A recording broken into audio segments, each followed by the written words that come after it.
Trying to boost my subscribers, I'm trying to maintain the vision. People that know me close just live different than what they show me. It's hard to feel like they know me when I'm just scrolling through images. Truth be told, I feel pain, but I'm on the pinnacle. Been chasing this music thing for a minute though. Know some good people that never see success. And here I am sitting worried about show appearances. Hello, everyone. I'm Angeline, and she's Risa, and welcome to Season 4, Episode 155 of With the Quickness. Happy Tuesday, everyone. Happy Tuesday indeed.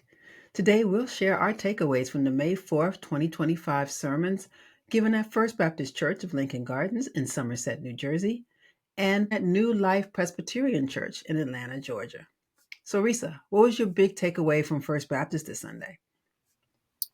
No one is immune to moments of doubt. God's grace and mercy allow us to come through these moments stronger. Okay, my big takeaway was everyone has struggles and weaknesses, but we must approach each other with grace and love rather than judgment. What was your big takeaway from New Life Presbyterian Church in Atlanta, Georgia? The power of a playlist is not only a collection of songs, but it's a way to maintain hope, persevere through difficulties, and find moments of peace amongst chaos. Okay.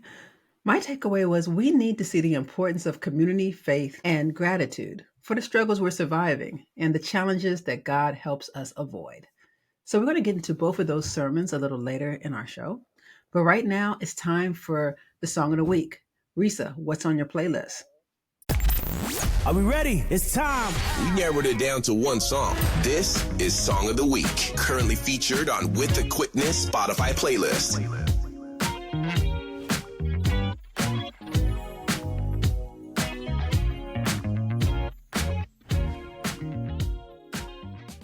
So the song of the week this week, I'm actually very excited about because it is Fantasia. She has a new song out called Have Your Way, and it's actually off of her up-and-coming gospel album. And I'm excited about it because Fantasia has basically, she posted a Instagram video, and she had stated that, and quotes, I'm quoting her directly, she said, "God has been telling me to do a gospel album for years, and I've been running. But the world right now is dark. It's a lot going on, so I want to give my father, who's been so good to me, back what he deserves." So I picked this song because it is a uplifting song. Mm-hmm. So I wanted to, give props to that, and I also wanted to showcase the fact that, more times than not, God will put something on your heart and ask you to do something. And sometimes we are quick to do it. Sometimes, depending on the task that is given to us, we try to run from it. And in this instance, because Fantasia has been given this impression for a while now to do this album, and she really,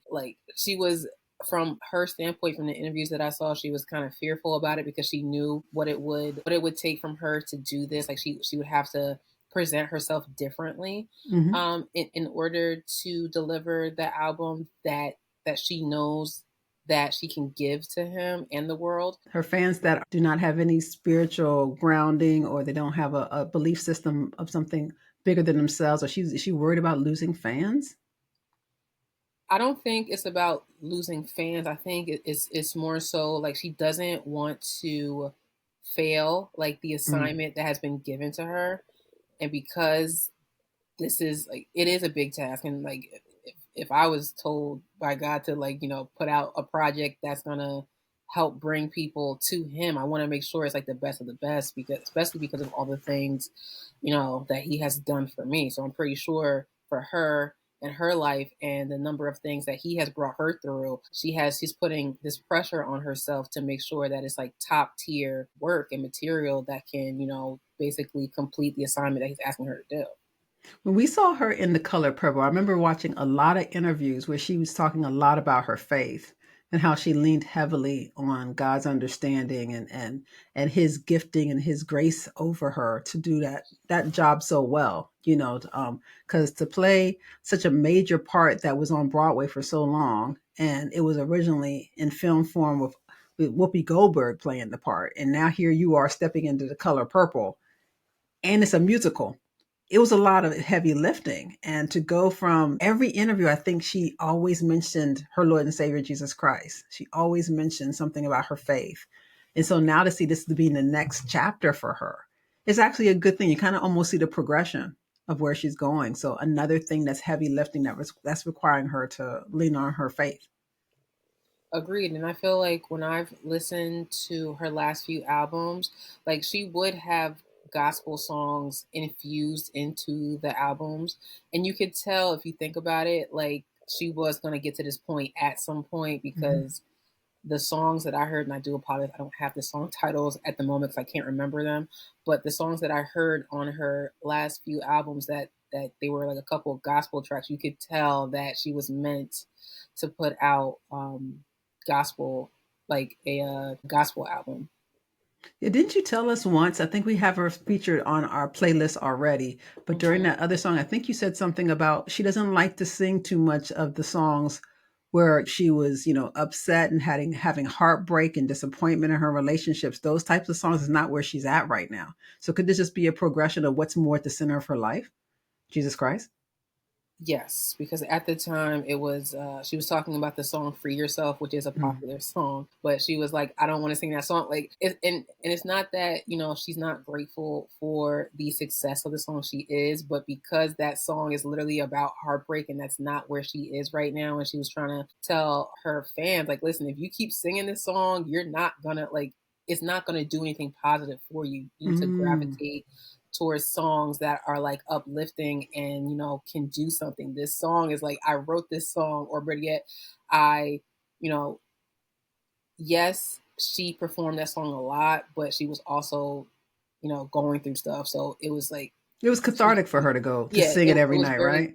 Right. So it's almost similar to like Mary J. Blige, like when, for those of you that don't know, Mary J. Blige is an R&B singer.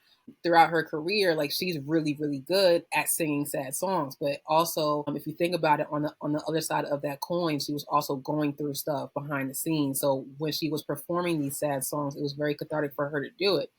But when there was a point where she was happy, she was like, I can't sing those songs, those sad songs that you guys love the same way, because I'm not in that place. Yeah.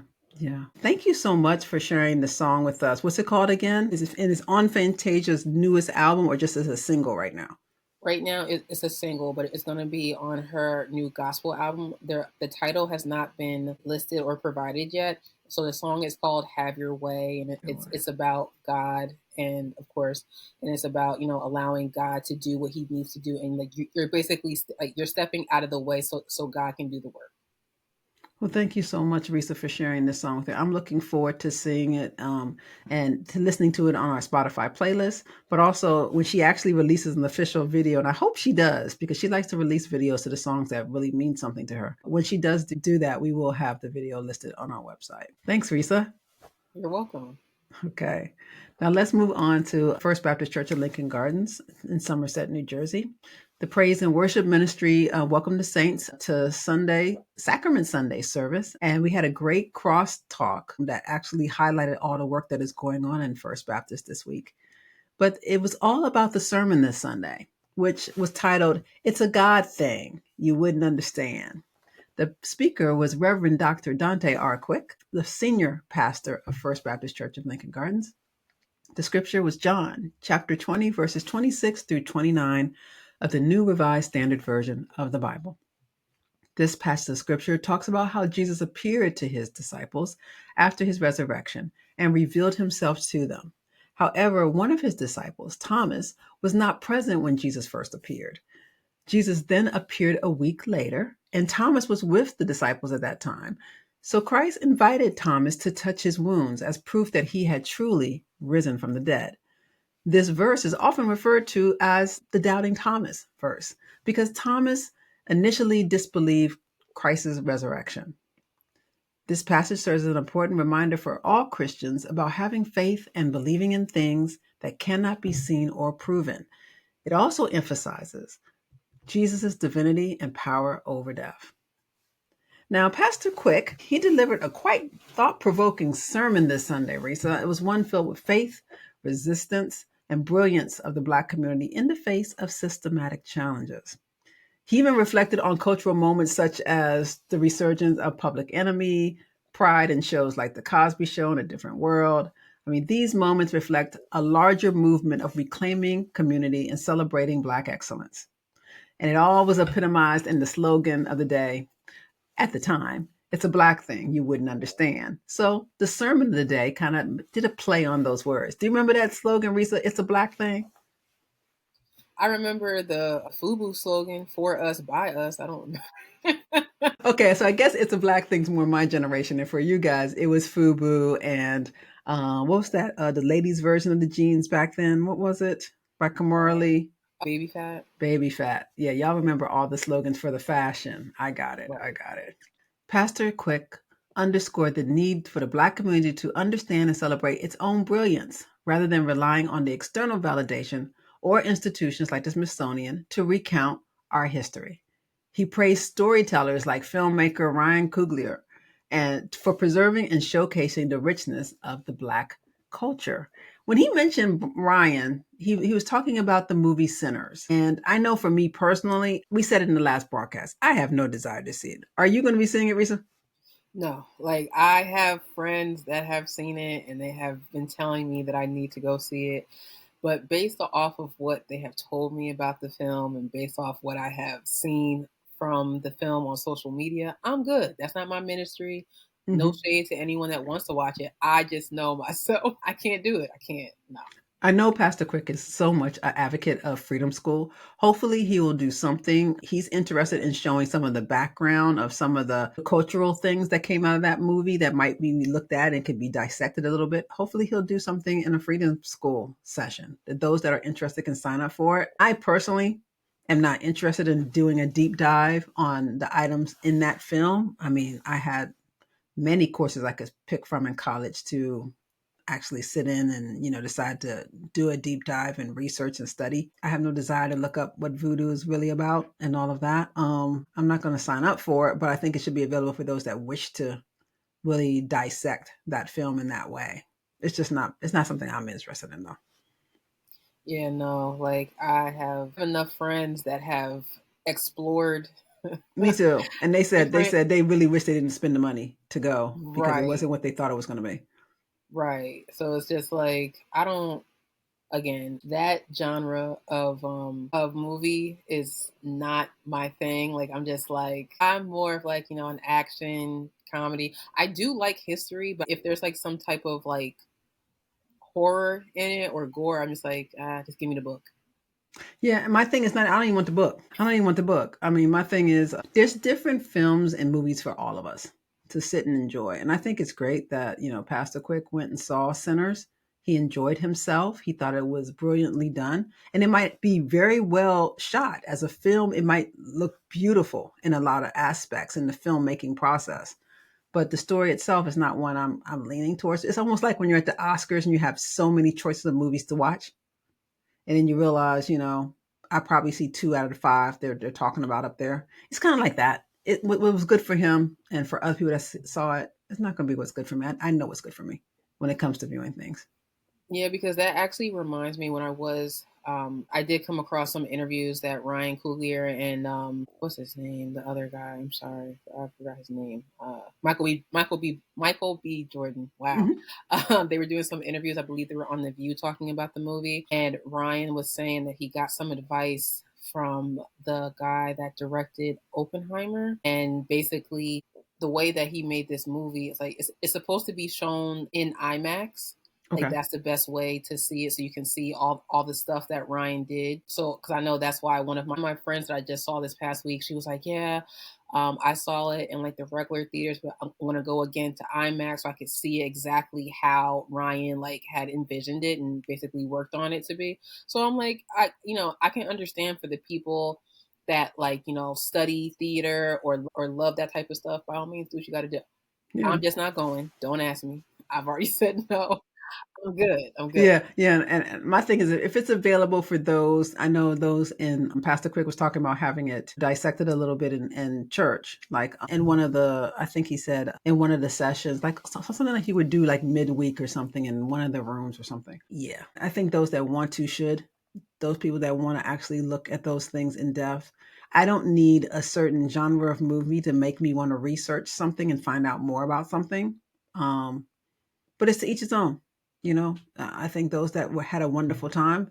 Some people like Black Panther, some people didn't. Some people like, Friday the 13th, some people don't.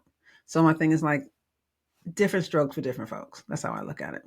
Right. Now, if this was like a documentary, like if it was a documentary about that time and all that stuff, to me that's different because it's like we took out all of the debauchery And the and we're just gore. focused, Yeah, yeah, yeah. yeah, in the gore, and we're just focused on the history of that time and what was going on. That's different. I could probably watch that, but when you add the gore and the debauchery, your girl is out. I'm just like, can't do it. I gotta sleep. Yeah.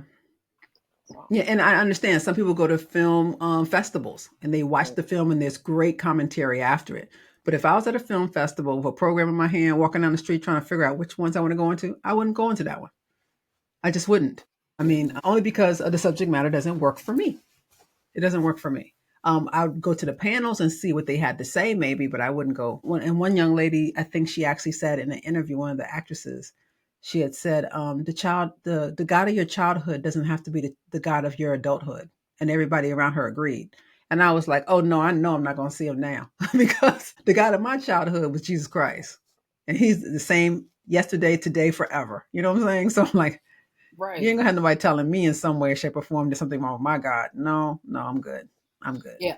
And then I think too, because this is a movie that was directed by a black man, like there is like this, at least from what I've seen, there's been like this ongoing conversation of guys, we have to go see it because Hmm. that way we can get more Support our movies. own kind of thing. Yeah, yeah. Right. Yeah, so we can get more films like this made. And I get it. And some people have said, listen, I don't do horror, but I'll buy a ticket. So just so you can, get some type of credit, but I'm not gonna watch it. I'm just like, so it's I can understand like the constant conversation around this film on top of the fact that it is historical and it is, a horror film and all that stuff. I'm just like, Yeah, but just like the gentleman that did Get Out, the Get Out movie, it was oh historical yeah, when he Michael did it, and Beale. he did all kinds of wonderful cinematic things that made him get known in the industry.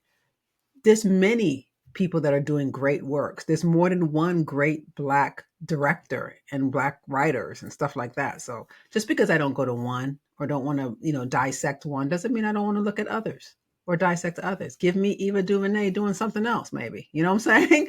Right. I think it's great that he's praising our storytellers and he wants to make that a highlighted film. But I hope if he does make it a highlighted film, that he wants to just dissect and look at the history. I hope it's one of a series so that people have a choice of what they wish to go to. Well, yeah, like this is kind of like the conversation about like okay, so because I do have friends that are obviously not black, but Hmm. if I'm talking about, okay, in my culture, there are certain iconic films that you have to watch to understand. I wouldn't put this film in there, at least not not in my iconic black movie. I'm Oh just yeah, saying, like I would put The Color Purple before I'd put this film. yeah, like it's like I'd put Malcolm X before I put this film. I mean, there's other right, films that'll be on the list a little higher. I mean, I right. don't. This wouldn't be on my list. It might be on somebody else's though. Right. I would say for me, the equivalent Hmm. of this, which is like a little bit tamer, would probably be Blade. But like it's still kind of like but it's not as bad as this. So I'm just like, and I I don't don't know mean if it'd be bad as in Blade like, because it has a lot of religious and spiritual oh, does it? things put in it. Yeah, yeah, yeah. So I never watched it, but well, the first half of the film, from what I hmm gather, doesn't have any of this gore stuff. It doesn't come out till halfway through, and at that point, people are like, "Oh, didn't know it was this kind of a movie." So you get a little bit of that, and that's why I feel like Get Out. We start out one way, and then you realize later, oh, it's this kind of movie. I don't want to be held captive with my ticket money. I don't want to, I want to know. I will read all the spoilers before I'm in a seat where I gave money for. Because everybody I know that's of religious background, except for Pastor Quick, he's the only person that is in a faith that has said, no, go see it. It's great. Everybody else has told me, I don't know if I should have spent the money for it. I could have waited till it was on Netflix and I could have fast forwarded through some stuff. That's how most yeah, people that are in my age group have actually said to me. I felt some way about putting money towards it. You want to support the guy that put out Black Panther, but at the same time, faith wise, you're like, I don't know if I should put my money towards that. right. Whereas my age group is like, oh, you need to watch it, and I'm just Really? like, Yeah, like they're all saying like basically what they have said between my friends and people on social media, like, oh, you need to watch it. This movie like it has so much history. Da da da. I just can't do it because I don't do gore. Like I don't do well with horror films. Like I don't sleep, and I just I and it like historical things like you're saying, but here's the thing. right. We have all types of films out here, right? And God made it very clear. There's people out here that are giving their blood, sweat, and tears to put out something that is wholesome that anybody could watch, right? What Mhm. they call the clean movies or something that is educational and things of that sort. And then you have debauchery. And right in the middle, you have some clean stuff with the sprinkle of debauchery. And then you have people that says, I consumed it. It was good for me. I liked it, even though it had this little bit of a bit amount of debauchery in it, mixed in it. But I can explain that part away. Good. I'm glad it went into your system and you're okay with it. I know if I try to digest that kind of stuff, I'm going to have nightmares. It's not going to sit well with me. And I don't want to have that kind of life. So keep me over here with these types of movies and these types of documentaries. I don't want the mixture of the two. Like, can't you see the history in it? And can't you? Yeah, but just give it to me the straight history, straight education. I don't need the debauchery stuff, you know? Now, see, that kind of reminds me of this past year. Cannes has this basically, for you that don't know what Cannes is like this international film festival. But beknownst to me, I found out through social media that apparently you can buy tickets online to watch some of the films that they offer virtually, obviously at home. Mhm. So there was a documentary about black farmers, right? So I was like, oh, I want to look at this because obviously it's educational and it gives you like the backstory of black farmers and it brings it up to modern day. Now, this is what I will say. I love history. I love education. I'm sitting there watching this and I was also doing laundry at the same time. So I was like, okay, I'm focused. Uh-huh. And I'm sitting there because I was watching it and I had my snacks. I was good. I don't know what happened. I fell asleep. And next thing I knew, it was like towards the end of the movie.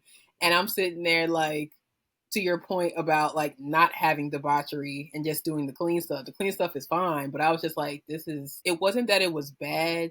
It was just giving me like, it reminded me of when I was back in high school and I would have history class and the teacher was like, we're going to watch a movie today because they forgot, or either they are still grading tests or whatever the case may be, this one on a movie. Mhm. And that's when you would like talk with your friends in the background because the movie is like, it's on, but we're not paying attention unless it is that movie where they make you answer questions throughout. So you have to pay attention. That's what Mhm. that was.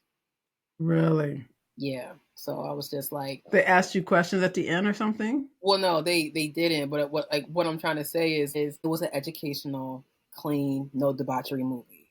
For But whatever you said you reason, woke up and you were like, what happened? yeah, because I fell asleep.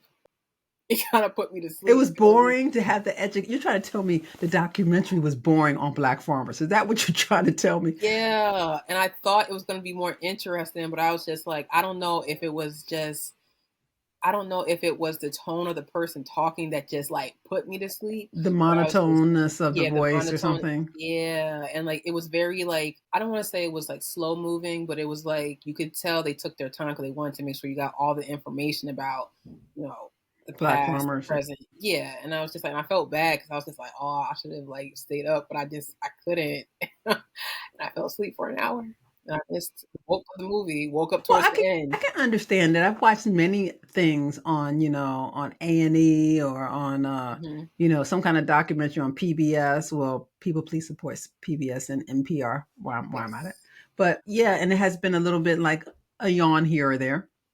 I'm not gonna lie. Sometimes it takes a minute to get your brain used to this as information that's is supposed to help enlighten you instead of waiting for the jolt of entertainment that happens. And that's what happens with entertainment. It makes you laugh, it makes you think, it flashes things in front of your eyes. And, it can be quite exciting and quite exhilarating in some movies and stuff. And I'm sure Ryan took all this into account, what's going to get them educated, but at the same time, weaving a story, being an excellent storyteller at the same time. I like that Pastor Crick praised storytellers in his sermon. I just hope that if he does bring a movie like Sinners to the congregation, that he also makes them part of like a movie series, so that those that don't go to that one can go to others that are going to be not only seen but also have a panel and people talking about it. So we have some great historians at First Baptist. And it'll be great to pick their brains about some of the stuff that they watch on screen. I was gonna say, I hope like if he does decide to have it play at the church, that they modify the movie, because I heard there's a lot of debauchery. Yeah, it would be nice to be like a edited version. It can be shown. And if not, then they didn't do what I do when it comes to Bridgerton. When Bridgerton comes on, and I like that little series on Netflix, but I have my finger on I have my hand on my remote the whole time, because when things start to go left, I know how to fast forward, and I know how to stop it when it's done, and I can still enjoy the whole series and not miss very much of the storyline. I just miss the debauchery. And you know what? I don't have to see the debauchery to know it's going on. I know it's going on. And like, I don't get me wrong, like I do laugh, but I only laugh because my best friend's mom does the same thing, because she's also very religious, and she's like, I don't want to watch that. So she'll either like close her eyes or she'll fast forward through the parts, like, I don't want to see that. Yeah, because for me it's the sound and the I don't have none of that. I don't need none of it. But put it on mute or just fast forward it. Like put it on mute and leave the room. This is the time I'm gonna go wash my dish for my snack or whatever, and then come back and rewind back to the beginning of the scene when the scene was good. Or I just fast forward it. It goes so fast, it's like a blank. It's like, oh, okay, go on to the next thing. Now, getting back to the sermon, Pastor Quick pointed out that the secular nature of oppression through history, he referenced white supremacy, past and present, as unmasking but not new. Through generational struggles, the Black community has persevered through faith and unity, echoing biblical themes of resilience, such as the story of Pharaoh's oppression of the Israelites. Pastor Quick also addressed his frustrations that can arise in his daily life and some of the frustrations that arrive in the Black community. He encouraged open communication about all of our struggles before they snowball into anger or instability. He wove personal anecdotes to illustrate the importance of recognizing and maintaining our frustrations early, relating it back to maintaining our faith, even when God's plans for us are not clear.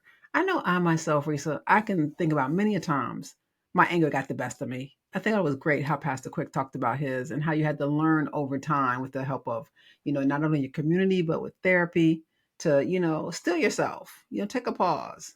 Sometimes you even can work that stuff out in prayer, right, Risa? Yeah, being the oldest and having a sibling, I have been tested a time or two, and my anger has gotten the best of me. And I realize now that I'm older and wiser, Marvin said, that sometimes some people will like innocently, I don't want to say they do it on purpose, but some people do it on purpose because they know they're going to get a rise out of you.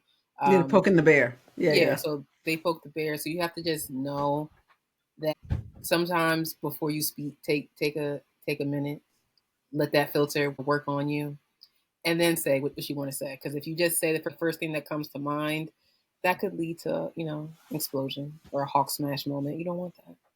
Hawk smash, or as the kids say, crashing out. Right. Pastor Quick Sermons dives deep into the human struggle with frustration, faith, and the challenges of life. He discussed how unresolved frustrations can build like a germ, just multiplying until it manifests in unhealthy ways, altering our behavior and our relationships. He shared moments in his youth where he would suppress his anger until it led to an emotional outburst. And a lot of us have done that. We kept, taking a certain amount of microaggressions and things until it gets to the point where you just explode when the last straw hits, right? But that's what therapy is for. Well, That's what yeah. therapy is for.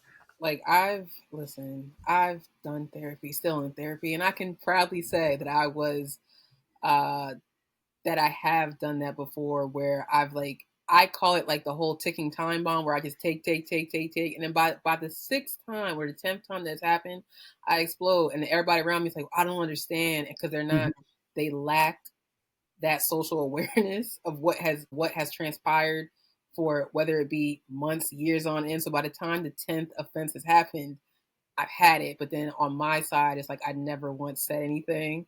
So now it's like when things happen, I just talk about it or I address it in that moment. So we're all on the same page and you understand what made me upset, what annoyed me. So, if I do explode, which hopefully I don't, but if I do get to that point where I'm ready to explode, you already know we've had this conversation numerous times. So. Pastor Quick went on to connect to the story of Thomas in the Bible. He showed how Thomas's skepticism and demand for proof after Jesus was resurrected is kind of judged unfairly by a lot of Christians. He pointed out that Thomas wasn't present when Christ first appeared, right? And like many of us, he just struggled to believe without having his own firsthand experience. It's like somebody telling you something so miraculous and wonderful, and you're listening, but you're like, I didn't see it for myself. So this, Pastor Quick argues, mirrors our own doubts and frustration when we don't immediately see evidence of God work in our lives. So using the metaphor of a locked room, Pastor Quick described how we often close ourselves off emotionally and spiritually, whether afraid of what God might ask us or unwilling to confront our pain. He said, at this time, though, we got to remind ourselves that Jesus can walk through our locked doors and offer his peace even when we're not seeking it. I like that reason. I mean, I think it's very true. There's a lot of things that I believe because it's tried and tested.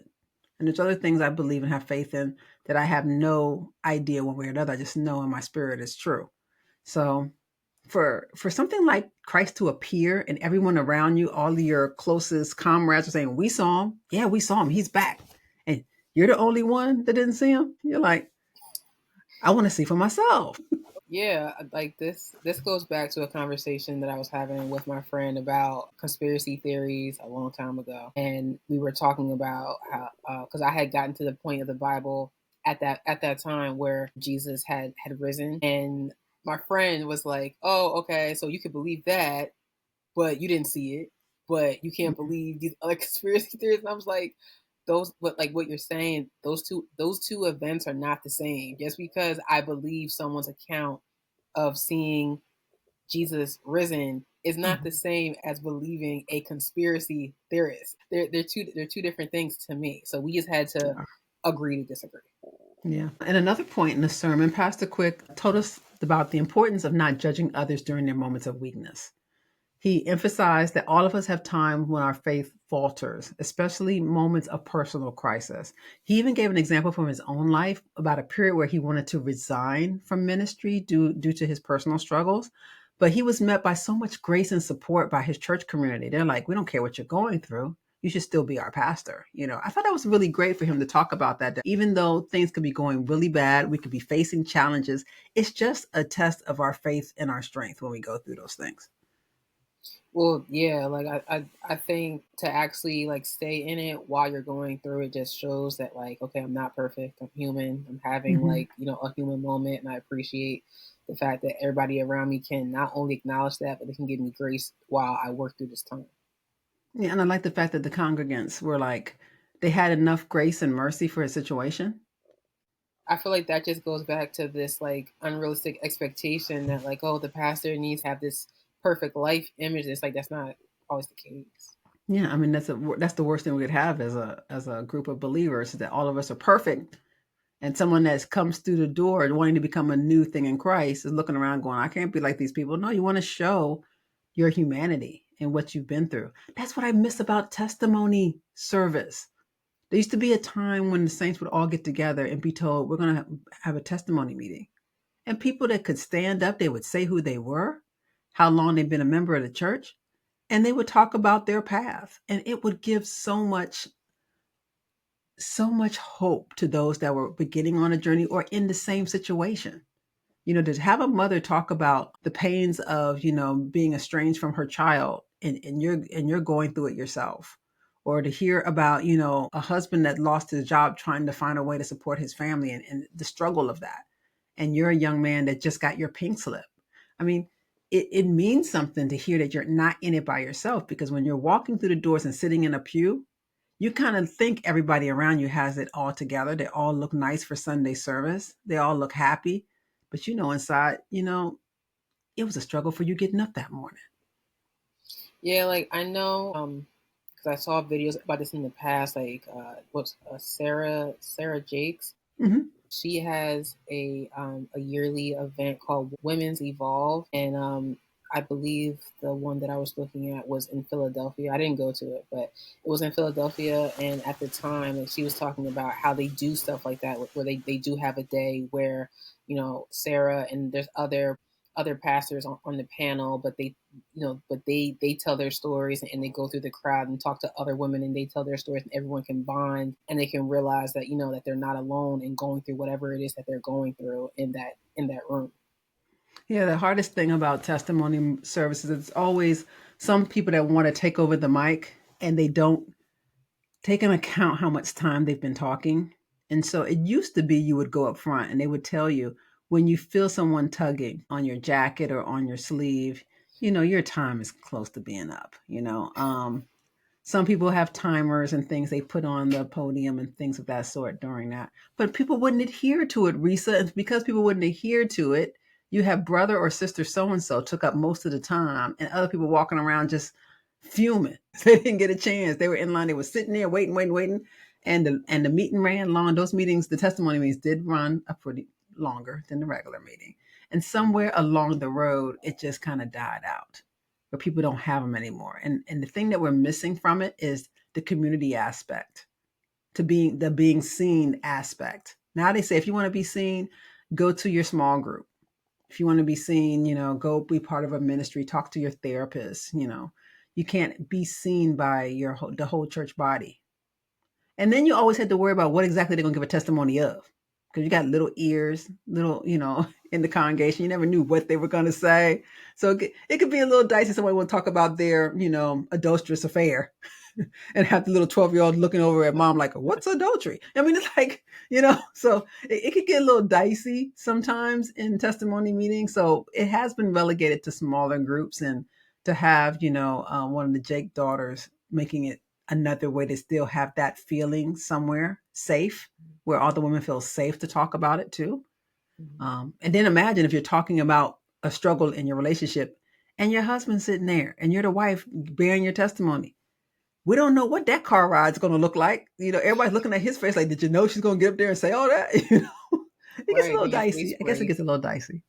Yeah, it gets a little dicey. And the fact that, people can be sometimes long-winded and, I'm surprised they don't have like the cane from what do you call it from not like the Apollo. No, yeah, the Apollo like cane. No, that wouldn't be very reverend like. We too bougie to do that. We can't have a cane come out and the little Sambo man pulling you off.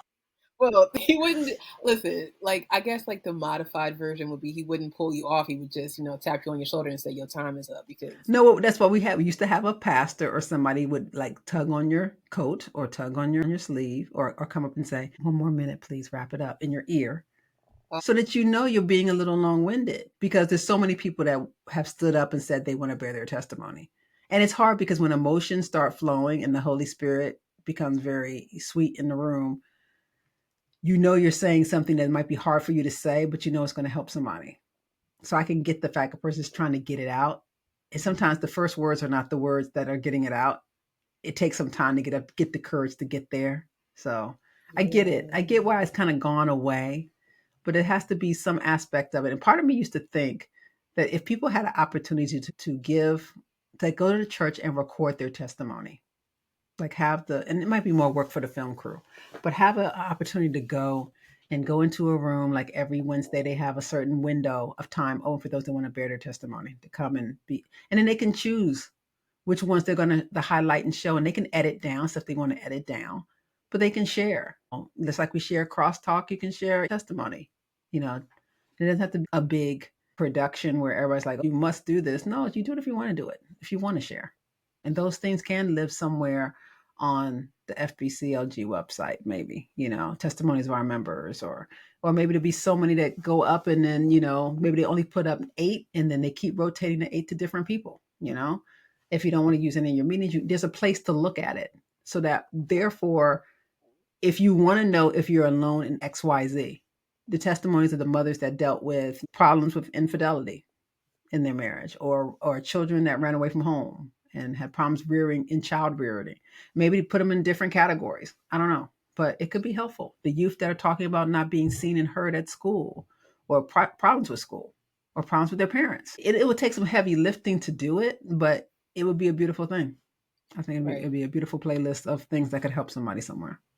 Right. But I also feel like, too, to your point that you made earlier, I think that's probably why they have like these smaller events to be like, okay, if you're someone who feels like they're struggling with depression, come to this group. Or if you're someone who has dealt with like domestic violence, come to this group. So that way it's like it's in It's like a contained, yeah. smaller controlled situation. Because like, don't get me wrong, I think like, you know, a testimony day would be nice, but because a lot of people, at least from my experience, they don't have a problem telling their story, but they also don't want their story being used against them to be like, oh, that's so and Oh, so, and yeah, yeah. Some people so do weaponize information. You can yeah, be very transparent with your church family, and right. somebody from work that don't like you will weaponize that stuff. You're so right. You're so right. Yeah, and then I like, didn't think about that. Yeah, yeah. yeah, and then it's like, you know, of course the person was okay talking about it that Sunday, but to have someone else take that information and throw it back in, like to have them throw it back in your face on a random day, you're just like, what was that about? Like it would make a lot of people be like, I don't even want to talk about it Well, you publicly. know what? I think the spiritual fortitude we had in the past, when you got up and bore your testimony about something, you knew other people were going to know about it and people were going to go talk about it. We kind of knew. Mhm. So, it did kind of make you self-censor a little bit what you told and what you didn't tell, how vague you were or how detailed you were.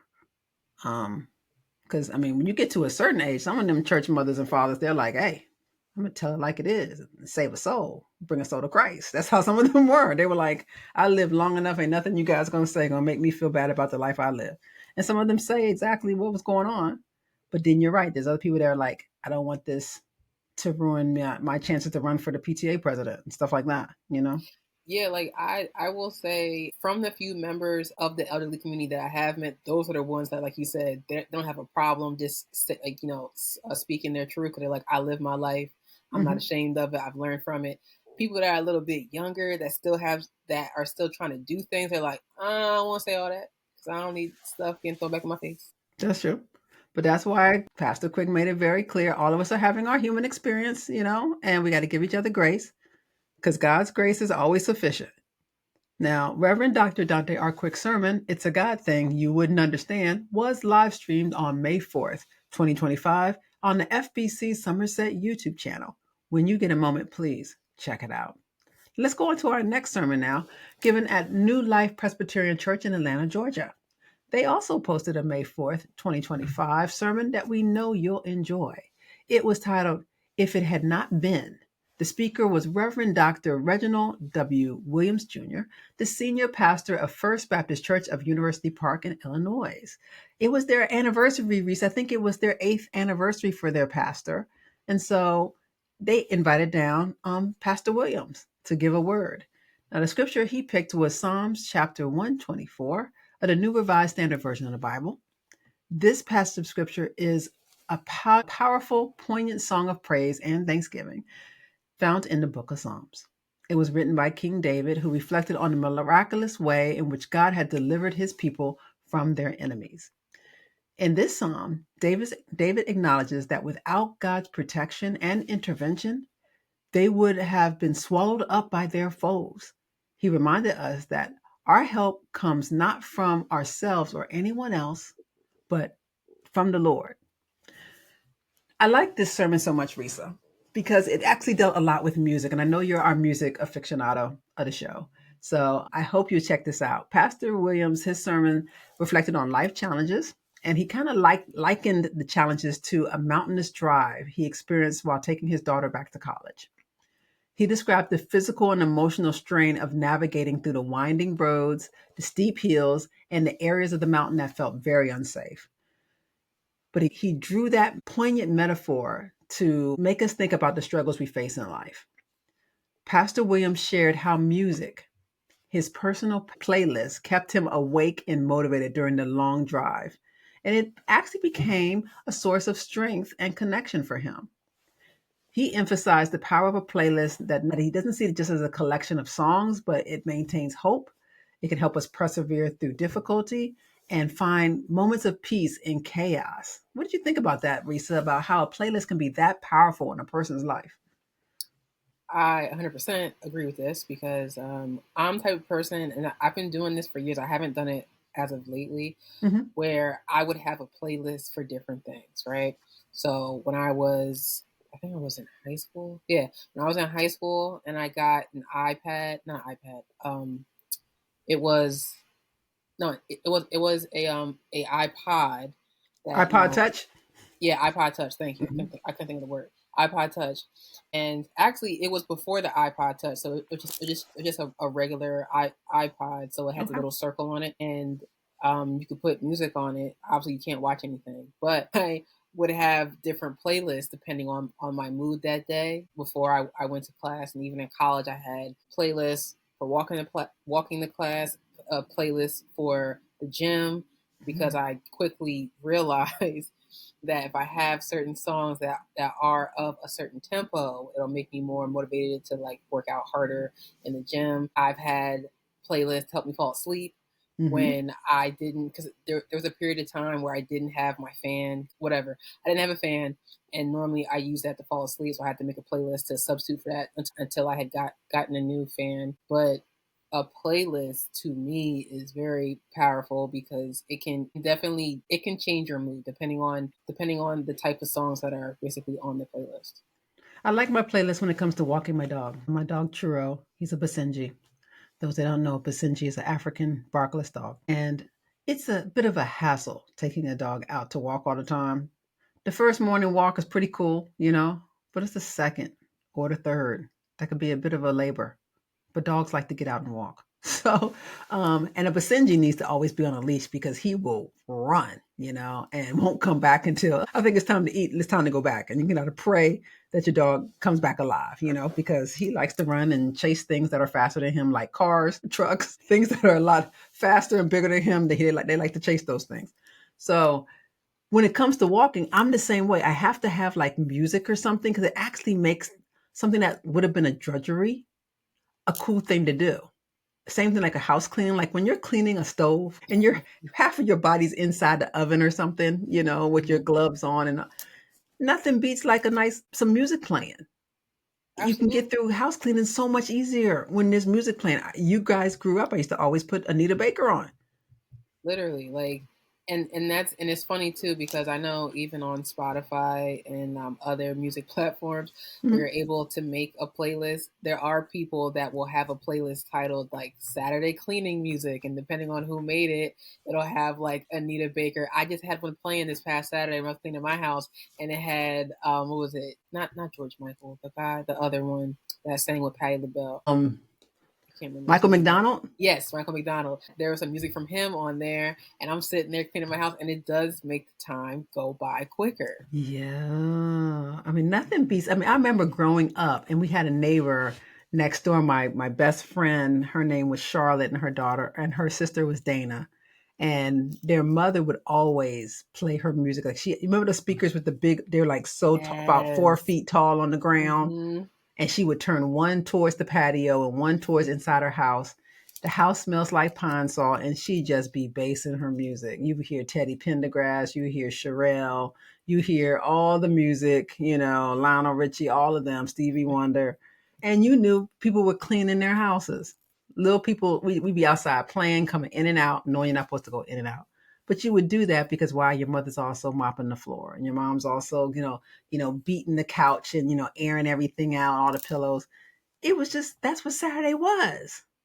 Right. Listening to a great playlist as you got through. So for Pastor Williams to be driving this car, driving his daughter back to college on this mountainous road that has a lot of hills, valleys, twists and turns, to still his mind, he's like, let me get my playlist.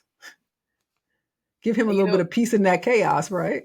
right. And that actually reminded me when I was at Rutgers and how like anyone that has been to Rutgers knows that sometimes like depending on how your schedule is set up and or what you're trying to do that day, I don't have time to wait for the buses. So Mm-hmm. if depending on which campus I was on, I would just walk certain places to the Mm-hmm. point where I got the nickname Walker. But what helped me like not like not make those walks feel super long with my playlist because I Yeah. just had it playing in the background. And I grew up where in the 80s when we first had the Walkmans and stuff. Hmm. Uh, and when you looked at the professional NBA players, they always used to have their headsets on going into the arenas to play. And to this day, they still do it. Everybody I know that's trying to keep their mind focused on the game and not listening to the crowds, because there could be people in the crowds that love you, and there's people in the crowds that want to say things that's going to take you off your game, right? They would play loud music in their ears, loud enough so they just could be alone with their own thoughts. And it would hype them up. It would encourage them. It would make them have peace. And I think that still goes on for a lot of athletes. You'll see them, a lot of runners, a lot of, people that are warming up. They have playlists going on in their head that help them. They keep them in the right mindset. Yeah, like I was gonna say, because I've been getting into a lot of like different female sports, so like wrestling, basketball, tennis, and the one thing that I've noticed is a lot of them have like these over the head headsets, and they will play them before they like go out and do whatever their sport is, just to like motivate them and focus them, because it's like you said, it basically it centers them before their game starts. And coaches prefer that for players that get anxiety or get fixated on something that was said to them. And when you're at the top of your craft or trying to get at the top of your craft and you're working really hard, words can mean a lot. Praise means a lot, and so does criticism. And so if you get too much criticism, it can actually play a game in your head where you play it over and over again. It's just like when you tell a child, you did really good on that paper. I'm so glad you redid it. You are such a brilliant writer. And then someone else comes along and says, you're not a good writer. You got lucky. Then the imposter syndrome starts again, right? So you have to really, that's why we care about this show so much, about people's ear gates and eye gates. Like we talked about before, I'm not the kind of person that sees a certain kind of movie, but I'll watch a different kind of movie, or I'll read a different kind of book. Some people listen to certain kind of songs. They love them. To me, that might not be my type, my cup of tea of music, but I know what music does lift me and does edify me and does make me feel good. So it goes back to that. And I like that Pastor Williams was being very clear and encouraging everyone, including our podcast listeners, to create your own playlist. He said, literally, metaphorically, you have to have something to get you over life's mountains, something that's going to help you through the journey of life. And I love that this show has a playlist that you take a time each week, Risa, to find songs and put something out there as part of a collection that people can say, I'm not sure where to start as a new or a rededicated believer in Christ. I know what I've been listening to for years, but what else is out there? And you show them there's more out there than just the Clark sisters. There's more out there than just CC and BB Winans. There's a lot of wonderful singers out there that have put together some wonderful albums. And if you find one or two you like, you can go and look at their whole collection. Right. And even to your point earlier about like protecting your ear gates, like I know when I was in a depressive state a couple of years back, like my playlist was so depressing. Like, for example, I was listening to Phyllis Hyman, right? And she is like a really good R&B singer, for those that don't know that. She was in the 80s and a little bit in the 90s, but mostly the 80s. And she did have some upbeat disco songs, but she also had some very depressing songs like Old Friend and things of that nature. But it was like, but she sung those songs very, very well, but she also battled depression amongst other mental health I didn't issues. know that. Yeah, I only knew that because during that time when I was going through my own stuff, I found someone had wrote a book on her. And it basically, it was compiled of interviews of her and interviews of her family and close friends. And she did, disclose that, she battled depression and loneliness. And that's why some of the songs that, some of the most heartbreaking songs that she did put out, they were like, I don't want to say they were real life stories, but they were cathartic to her because she was going through that. And that's why she was able to sing it so well. But yeah, but I bring that all to say, like, the songs that I used to play that were very depressing, now that I'm in like a better headspace, I can't listen to those songs because I'm not in that space anymore. And it actually brings It's very a la, what's her name? Fantasia. Yeah. That's the past. Like I can't sing or be part of that kind of music anymore. Right. So it's like I can't even listen to it. Like I just had that happen to me today when I was at work and I had my playlist playing and this one depressing song. I was like, nope, change it because I don't want to hear that song. When you say change it, do you take certain songs out of your playlist from the old playlist too now? Or you just skip them? Right now I skip them, but it has gotten to a point now where I'm about to just make a new playlist for myself of upbeat songs that I want to listen to during like my work day. So because what was happening is some of the songs that I do like that are depressing are starting to creep into my other songs that are more like higher vibration. So I need to just make 2 separate playlists so I can like. There's nothing wrong with letting the depressive ones go, because Right. you'll end up listening to them again whenever you want. Right. And I know for myself, being a child of the 80s, we believed in having many playlists. Like you had ones when you had the heartbreak, and it was that tape you made when you listened to the radio. You got all the songs you wanted that dealt with heartbreak, and you played All it ad cried nauseum out. when you played it ad nauseum when you had a breakup. And then when you were back in another relationship, that little CD, that little cassette tape went to the back of your cassettes, and you played the other ones. Right. You know, bring back Tony Braxton. How many ways I love you? You know, come on. You know, I'm in a good mood again. But you know, now that you guys have it, that everything is streaming, you can make different playlists for different times in your life, and you can also say, I don't want this playlist anymore. There's no need for it. Yeah, like those playlists, like I don't have like okay, so I had them on my iPhone, but then I Mm-hmm. deleted some of the apps. So then those playlists that I used to have are gone. So now I'm starting again Oh, from scratch. okay. So like my newer playlist, because obviously we have the playlist for this podcast, but I do have one, my personal one that I have to like go in and actually make subcategories so I can like, keep it more organized. I'll definitely make that a point to do that because it's starting to irritate me a little bit with these songs that keep popping up at the worst Yeah, I made opportunity. a playlist too. It's like his and her love story, I call it. Hmm. And 80s, 90s R&B love story, something I call it. And I take it through a progression of a person's relationship, you know, from the minute they meet and those kind of songs all the way to, you know, where they're so in love. Then when they have heartbreak, when there's something that goes awry, Hmm. and, you know, he don't want nothing to do with her, she don't want nothing to do with him. And then that whole baby come back thing happens where he's like, I want my boo back, all the way back to reunited. It feels so good, you know. So I kind of take it through the progression of a relationship, you know, based on the songs I grew up with. I Right. love it. I mean, I wish I could find the clean versions of all songs. There's like one song I could not find the clean version of that's kind of messing up my playlist. And it's that song, that Chris Brown song. Um, I can see it too. Uh, he calls Deuces, I think it's called. Oh yeah, yeah, Deuces, yeah. I like the long version of it because it has the angst that a man would feel if he was done wrong. You Right. know, some of the words, you know, T.I. and them are saying, little seedy in there. I was gonna say T.I.'s not in that song, but I know No, what the you long mean. version he is. Oh, the But with the remix? rap version, yeah. The long version where they really going off. Yeah. I told you it's on my playlist though. See, I like that. I like that particular version. I just don't like some of the words that's being used in it. But it really shows how mad he is that, you know, he's out here, he's chucking deuces to the young lady. And so we all say and do things when we're mad, like Pastor Quick says, and when you know better, you do better.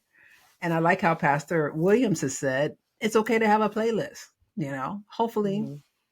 yours is going to be more like his, where it's like songs that can uplift and edify you, but it can just be ones that mirror how you feel. Hopefully not, like you said, no playlist that deals with being depressed, because that'll keep you in the depression.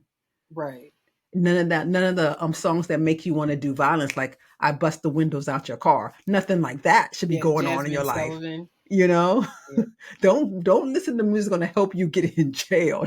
Right, right. And like getting back to your Deuces thing, I didn't know. So apparently, yes, T.I. is on the remix, but the original Hmm. has like Tyga and it has what's his name? Uh forgot his name. Yeah, I have the remix version on my playlist. Okay, so I didn't know that until I looked it up. I was like, oh, he is on the remix. It has like T.I., Drake, and Yep, Rick Ross. all And I of was them like, were on it. oh, So I really like the song for what I was trying to do with the arc of the relationship, because that's the mhm, storyteller in me putting together a story if you listen to it straight. right. But there's people that mix it all up. Now, getting back to the sermon, Pastor Williams underscored the significance of connecting with our ancestors through song and finding strength in their resilience and remembering that the same God who sustained them is also sustaining us. He applied these reflections to modern struggles, such as dealing with the political and cultural opposition, personal pain, and trials of our everyday life. Through adversity, his sermon acknowledged the desperation of isolation is something that we need to be very mindful of. And he also reinforced the importance of having community, faith, and gratitude for all the struggles that we're surviving. Ultimately, Pastor Williams wanted everyone to reflect on our journeys and celebrate our moments of deliverance from struggle. See that we could all have seasons of disorientation, but we need to trust that we are being guided by God through all life's mountains and valleys. It was a really good sermon, Reese. I really enjoy it. And those that wish to listen to it, you can view Reverend Dr. Reginald W. Williams Jr.'s sermon, If It Had Not Been, on the New Life Presbyterian Church YouTube channel. So please, when you get a moment, check it out. Now, let's go on to one of my favorite parts of the show. Risa, who's the dove of the day today? It's time to celebrate an amazing person doing amazing things in this world. This is Dove of the Day.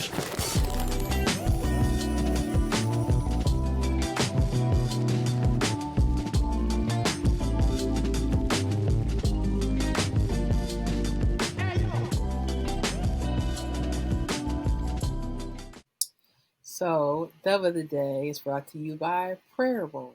For this week's Dove of the Day, I wanted to, because it is May, and, I know we have some high school seniors that are getting ready for college, and scholarships are obviously a very, very, very important thing nowadays, especially with everything that's happening with the Department of Education. I wanted to make Taco Bell, shocking, Dove of the Day, only because I came across this article about one of their workers who ended up receiving like a $40,000 scholarship. Wow. Tell us about it. Right. So apparently Taco Bell has a scholarship called Live Mas scholarship. Again, I had no idea that, obviously Taco Bell isn't the only place that has a scholarship. McDonald's has one as well. Listen, give me some grace. I graduated in 2015 from college, so I haven't, been looking at the scholarship programs. But basically, what happened was, this young woman was working at Taco Bell. She decided to apply for a scholarship one year. They gave her $10,000. She kept reapplying for it every year, and they gave her another $10,000, another $10,000. And of course, by her last year of college, she ended up getting $40,000. And I wanted to recognize Taco Bell and honestly other institutions that are trying their best, to help people that want to further their education by offering these scholarship programs. And, I just want to make everyone aware who probably didn't know that possibly their local restaurant might have, or not restaurant, but local franchise might have a scholarship that they could apply for to, help them as they further their educational career. Mm-hmm. So. Well, I'm definitely looking forward to reading more about this young lady and how she just had the fortitude to remember every year to go in and ask for the scholarship again. I think everything that's going on right now with our financial aid in the United States, the more organizations that are still willing to help a student fund their education, the better. So students, if you're out there looking for scholarships, don't give up. Parents need to look to tell everybody to keep their eyes out for different scholarships, because every person that knows can help, right? Every time you get another application in, that's a possibility for you. Right.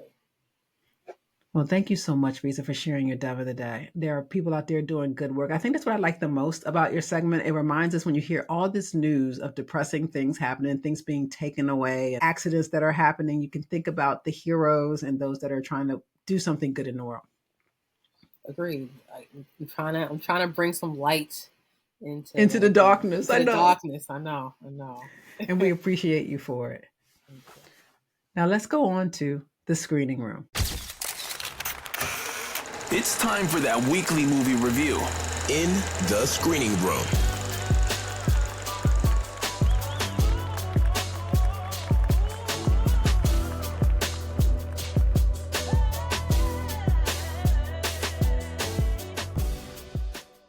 On today's screening room, we have a film that is brought to you by Lionsgate Films. And I saw it on Peacock. Neither one of those entities are sponsors of our podcast, but we thought you might want to take a look. This movie came out in 2016. It's called The Choice. It's a story by Nicholas Sparks. It was directed by Ross Katz.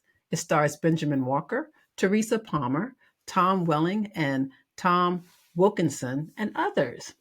Now, here's a brief synopsis of the film. Travis Shaw is a ladies' man who thinks a serious relationship could cramp his easygoing lifestyle. Gabby Holland is a feisty medical student who's prepared to settle down with her long-term boyfriend. Now, fate brings the two together as Gabby moves next door to Travis, sparking an irresistible attraction that upends both of their lives. As their bonds grow, the unlikely couple must decide how far they're willing to go to keep the hope of love alive.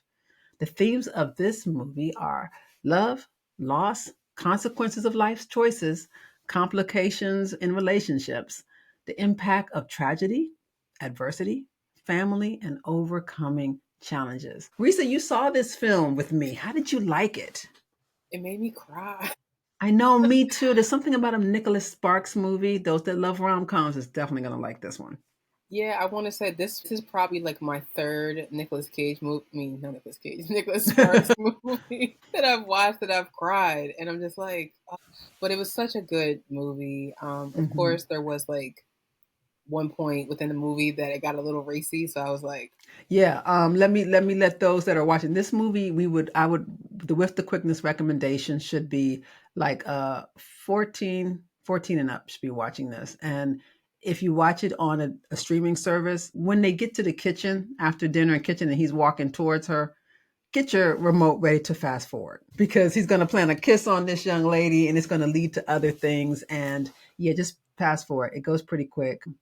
And yeah, no one is completely naked in the film. Everything is covered by the same thing you would see covered by a bathing suit. But, for those that have delicate eyes in the room, hopefully teenagers will watch this. And we do not believe in sex outside of marriage, but there is an instance of that being alluded to in the film. Yeah. So again, 14 and up, or I would say 16 just because it's a little racy, but yeah, maybe. Yeah. But the thing is, I know what most high schools are doing right now. And what most high schoolers are exposed to. So I would say if you're a freshman in high school up watching this with your parents, just be ready to fast forward through that scene right there. Because I think the overall messages are a lot. And I'm not trying to say it like I believe in a little debauchery sprinkled on my good movie. But I know personally, like I said, I watched something like Bridgerton, but I know when to fast forward so I can enjoy the story of Bridgerton without seeing any debauchery. Same thing here. When you see debauchery happen, it's like you fast forward through it. Right. So I fast forward through it. Or it's like, the same way how you did Nicole and I, you can take this as a moment to have a conversation after the movies. We live for those. Yeah. The importance of why you should not have sex outside of marriage. And it's important that they actually did not shy away from the repercussions of her doing that. They did not shy away from the repercussions of her having sex outside of marriage and what it did, how it kind of imploded, some parts of her life, because people can be very cruel. But she told the truth. She stood in her truth of what happened. She didn't have to, but she did. And when you stand in truth, you got to let the chips fall where they may. People are not going to like what you did, Right. Because all I keep thinking about is when I was younger and Lifetime had this movie called She's Too Young. Again, for the parents that don't know about that, watch that with your kids and have a conversation. And it was funny because after we watched it and we had the conversation, I kid you not, a month later, I watched it in my health class and I started laughing. My teacher was like, "What's so funny?" And I was like, "I've already saw this film with my mother. So I already know what happened." My friends were like, "Really?" I said, "Yes." We had a full in-depth conversation about the consequences of these type of actions. That's the funniest thing. One thing I liked about the movie The Choice, it should be a date night movie. And I think they had planned it that way because it actually came out in 2016. It came out the very same time that Deadpool was #1 in the box office because it only made it to #8. This movie only made it to #8. And Kung Fu Panda was #2. So nobody was checking for this film. They was checking for Deadpool and the kids were checking for Kung Fu Panda, Well, yeah, I was going to say, I definitely went to go see Deadpool. Hilarious. Yeah. I've heard of Kung Fu Panda. I didn't even hear about this film until you brought it up to me. So I was Oh, like, Kung Fu 2016? Panda. I'm sorry. It was Kung Fu Panda 3. Oh, Was number three. 2. Okay. Number Okay. 3. So the other Kung Fu Pandas were already gone, and the kids wanted more. So that summer, 2000, I think it was June of 2016 when this came out. Oh, Yeah, wow. there was other things people were talking about in the box office more. So it could have been missed by a lot. I missed it. I didn't Yeah, know I it was missed there. it. And if you choose to watch it, me and Risa really enjoyed it. But if you choose to watch it, you can find it on Peacock, you can find it on YouTube, Apple TV, Amazon Prime, and Fandango at home. We'll also have the trailer for it on www.withthequickness.com. It was good, Risa. I like the fact that it made me. The only thing that's bad about Nicholas Sparks movies is it always makes you look at the person you're with like, why can't you say the things that they're saying? And you got to remember, this guy's a writer. They're reading a good script, you know. Right. You know what? I did think about that for like a slight second, Mm-hmm. and I was just like, but then Do men again, talk like this? Yeah, but yeah. see, even though yes, Nicholas Sparks is a writer, the old saying is true. If he really wants to do it, he will. Like that's the thing. Yeah, but some people, you got to admit, there's a certain kind of poetry to the guy that's professing his love to a young lady and desperately wanting her to see how much he loves her. In real life, he might not be as eloquent. He doesn't get multiple takes to get it just right. And the tear goes down her face just a certain way. It is what it is. Sometimes Right. he's like, come on, girl, you know I love you. Right. Like And calling your phone for the fifth time and leaving the fifth message. And it's different in life than it is when it's cinematic, film work. right. Like what I was more so referring to was like not so much the words that were like waxing poetic, but at Hmm. least his actions would constantly Gotcha. show that, he loved you. Yeah. It was very good. I like the humor that the guy had. I love the banter between the two. It was realistic. He didn't always say things that she liked, and she had no problem, being fiery and telling him the things she liked and didn't like. But she was 100% herself. And it reminded me how we always tell young women, don't put on who you think the person wants you to be. Be you. If that person is meant to be your person, you want them to see you, not see some version of who you think, whatever you like, kind of person, be like at what's that movie? Coming to America. He's like, whatever Oh you yeah, like, and yeah. what do you like to eat? Whatever you like to eat. What do you want to go? Wherever you want to go. You don't want to put on a facade to be molding yourself to be what your supposed partner would want. You want to be 100% authentically yourself, and you hope they are themselves so that you can make an informed decision, Well, you yeah, know? because that's like the worst thing. That's the worst thing that you can do for yourself. Because Mm-hmm. I once heard someone say, like, whatever you start, like, you have to keep that up. So if you're like, Yeah. I don't know, if you're like constantly done up all the time, you got to keep that up because you started it out that way, and that's what they expect. But if you like, 80% of the time you're done up, maybe 20% you're not. They're like, Yeah, you don't have no problem seeing you if your real right, skin and your real hair and in ponytails or whatever. And they were like, oh, okay. I know what she looks like dolled up. I know what she looks like when she's, cleaning her kitchen. right, right. Yeah, yeah, gotcha. I mean, I like the fact too that when it comes to movies like this, rom-coms, it gives you a chance to sit back and realize how beautiful love can really be between two people, and that it tells a story. Like when you look at a family and you look at grandpa and grandpa celebrating their 50th, 60th, whatever wedding anniversary, and all the kids and family gather, and to remember one love story made the rest of this legacy of people that are here, it gives you a better respect. That's why I have a hard time for people that don't respect their elders, or when you see a, a, a elderly gentleman walking his wife to the car, and or you get so or you're behind them in their car and you're honking your horn because they're not going fast enough. You don't understand. These people lived a life. They have a beautiful family, and don't make their lives harder. I don't like when people make the elderly's lives harder because you don't know what they've been through, and you don't know what beautiful stories that they are the anchor of. You know. Right. And I also feel like too when it comes to like their love story, I used to think when I was younger and obviously naive, I used to think like, oh, the people that have been married for like 30, 40, 50 years, like everything was perfect. No. They've been Yeah. through some stuff and they had to like, put God first to get through it because it was trying. And that's why it's so hard at testimony meetings, because when the older ones get up and tell their story, they take their time. You want to hear every bit of it. But at the same time, it's going to take up most of the time for everybody else. But they have the best stories. They've lived some life, Risa. They lived some life. Yeah, I was gonna say, like, some of the best stories that I ever have heard have come from people that are elderly, and they tell the best stories. I've yet to meet someone from that community that has told a story that was like, no, they all tell Yeah. good stories. Yeah. The choice, I love it. It reminds us of that phrase I say to you all the time. You only have a couple of choices before ruining your life.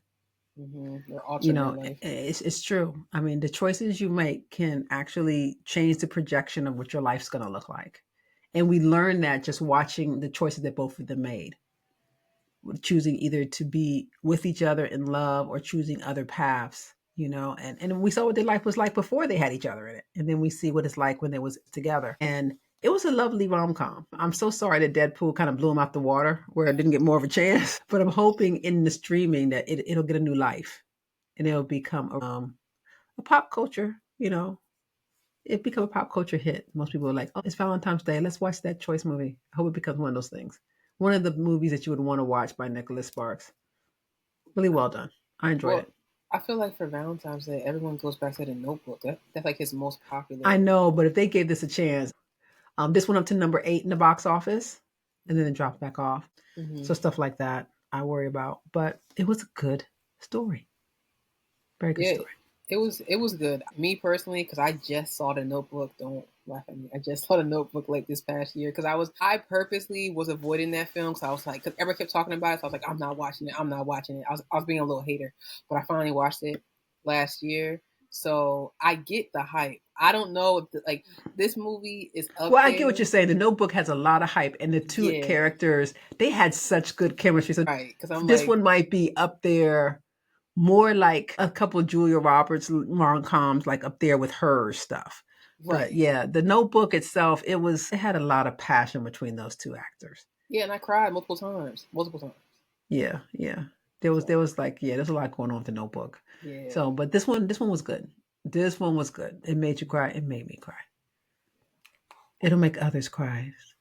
And I can see why they wanted it. It's a good date movie. If you watch it with your husband, don't watch it with your husband or your boyfriend or girlfriend if you're on bad terms, because it's going to make you look at the other person like, why can't you be like him? Why can't you be like her? And so if make sure everything's good between the two of you if you want to do it as a date night movie.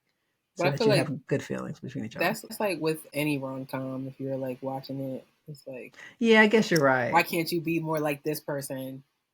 Like, the ones that watch J-Lo and rom-coms. Why can't you be like J-Lo? See how she, even when she's sad, she still looks pretty. I'm just like, for real? Like, we're doing this today? It's like, really? Well, let J-Lo give me her makeup crew. I'll look beautiful when I cry too. But like I said, you can see the movies for this week's screening room on www.withthequickness.com. So when you get a moment, please check it out. Now let's move on to the last segment of the show, Before the Bema Seat. Come before the Bema Seat. Come before the Bema Seat. When life's journeys meet. Every week, testimony of the one who brings hope and victory. With joy and reverence, we will sing our praises to the King of Kings, the Bema Seat. Come before the Bema Seat, the Bema Seat. Come before the Bema Seat.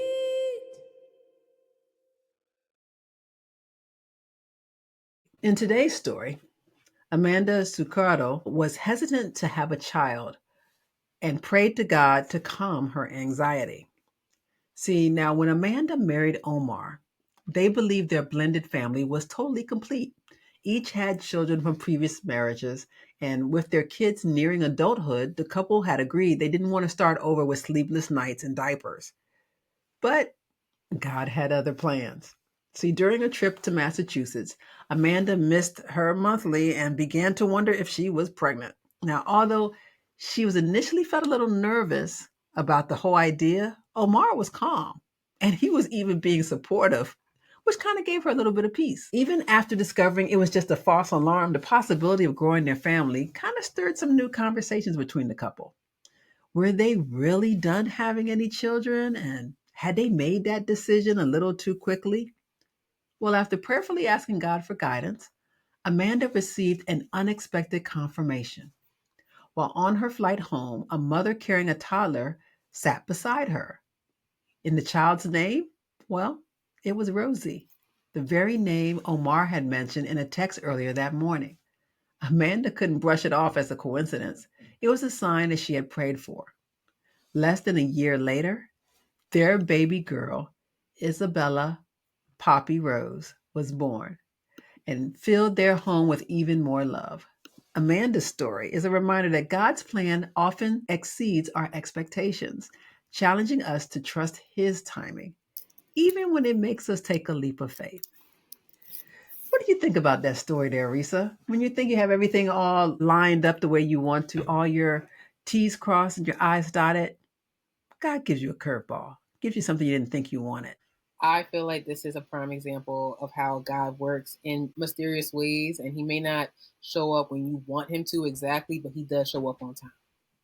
Yeah, I love the fact that they didn't know that they wanted another baby and that she's now adding so much joy to their life. Even though their kids are like, older kids and going young adults, they get to have a little person between the two of them together and to share that joy. Nobody wants to be dealing with diapers a lot, but the diaper phase is not that long of a phase. You guys could get through it. So if you're listening out there, Amanda, we're so happy for you. Congratulations on your baby girl. Yes, congrats. And I do feel like from all my friends that have had kids, like, not to be that person, but they do kind of say like their favorite ones are the ones that were the surprise, like, oh, we didn't know, and then just came out of nowhere, and the kids are bringing all this joy and chaos to the house. So, well, if you would like to share a story from your Christian experience, one that will inspire new and rededicated Christians, please visit www.withquickness.com and select the Bema Seat tab. There you can fill out our interview form so we can schedule a virtual interview with you. You can also email Bema Seat at withquickness.com to begin our guest process. So Risa, another episode down. I hope you had a great Cinco de Mayo yesterday. I absolutely did. Yeah, me too. I really liked the Mexican food. My stomach was like, you ate some and I think I was full for most of the day. So I think I'm going to do a lighter day on today, Yeah. I think I'm going to do a lot of salads in my future today. Absolutely. I didn't work out yesterday because I knew I was going to be, enjoying some good Mexican food. So today I will be resuming my workout plan and taking it easy today. Definitely. May's here. So for all the people that are graduating, today or, this week, next week, we wish the graduates, congratulations, class of 2025. Congratulations. You did it. Right. Now, we are so grateful that you tuned in today. Our prayer for you is that God reveals to you that He is real and able to meet all your needs according to His glorious riches in Christ Jesus. Have a great week, everybody. Have a good week, everyone. I've been trying to forget, but you won't let me. Something in my brain wants you. I've been hanging by myself, asking for help, but nothing seems to work on you. With everything crazy, you still my source of peace. You filter out the lows, you give me what I need. Feel like home, yeah. You never leave my thoughts alone, yeah. Disconnected, I feel the pressure, I need acceptance. You're the reason I'm going out my mind. I just can't stop thinking about you. You got me feeling some type of way. Feeling more solid about who the man in the mirror is. You make me wanna stay in all day. With everything crazy, you still my source of peace. Reason